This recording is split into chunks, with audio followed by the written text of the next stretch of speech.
अगर आप अपने कार्य को एक अगले आयाम तक लेकर जाना चाहते हैं, फिर आपको देवी के कृपा की ज़रूरत है। वह व्यक्ति जिसे इस कृपा का स्पर्श मिला है, वो स्वाभाविक रूप से ऊपर उठेगा। इस तरीके से ऊपर उठेगा कि दूसरों को लगेगा कि ये चमत्कारिक है।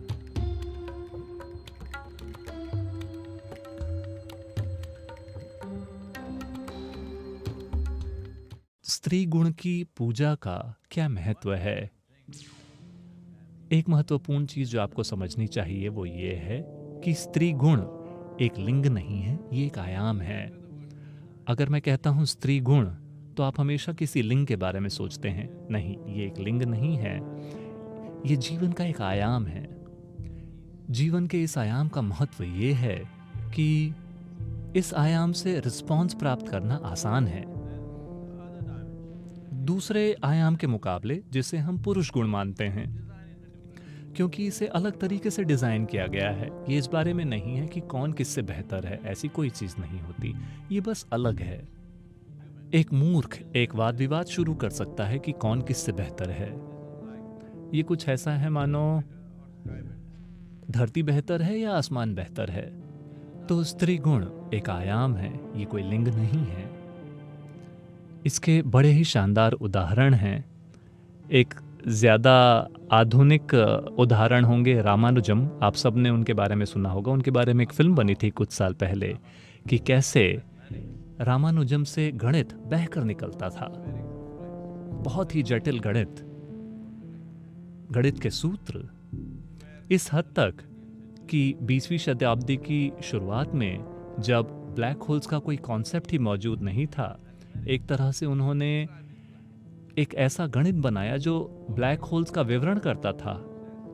वैज्ञानिक रिसर्च में सबसे पहले एक थ्योरी आती है, एक कॉन्सेप्ट आता है कि कोई चीज़ क्या हो सकती है, और फिर उसे सही साबित करने के लिए अगर उसे भौतिक रूप से प्रमाणित किया जा सके तो ठीक है, या फिर बाद में उसके गणितीय प्रमाण इकट्ठा किए जाते हैं। लेकिन रामानुजन ने गणित पहले पैदा किया जब उसका कोई कॉन्सेप्ट ही नहीं था। अभी भी इसको समझने की कोशिश की जा रही है कि वास्तव में ये क्या है, लेकिन उनके अंदर से बस यूं ही गणित बहकर निकलता था। जब लोगों ने पूछा कि ये कहाँ से आ रहा है, बस कई कई नोटबुकों में उन्होंने गणित बस बहकर निकलते जा रहा है। दुर्भाग्य से उनकी मौत कम उम्र में हो गई, लेकिन अपनी मृत्युशैया पे बैठे हुए भी वो ये करते थे। उन्होंने कहा, मेरी देवी, उनके शरीर से खून की तरह गणित बहता है। वह व्यक्ति जो देवी की कृपा का पात्र बन जाता है। आप अपने जीवन में चाहे जो कुछ भी कर रहे हो सकता है कि आप एक बिजनेसमैन हो, एक प्रोफेशनल हो किसी चीज में, हो सकता है कि आप एक आर्टिस्ट हो, म्यूजिशियन हो, एक योगी हो, आप चाहे जो कोई भी हो, अगर आप अपने कार्य को एक अगले आयाम तक लेकर जाना चाहते हैं, फिर आपको देवी के कृपा की जरूरत है। वह व्यक्ति जिसे इस कृपा का स्पर्श मिला है, वो स्वाभाविक रूप से ऊपर उठेगा। इस तरीके से ऊपर उठेगा कि दूसरों को लगेगा कि ये चमत्कारिक है। ऐसा कई लोगों के साथ हुआ है। मुझे आपको ये बताना चाहिए, दुनिया में ऐसे कई महत्वपूर्ण पुरुष हुए हैं।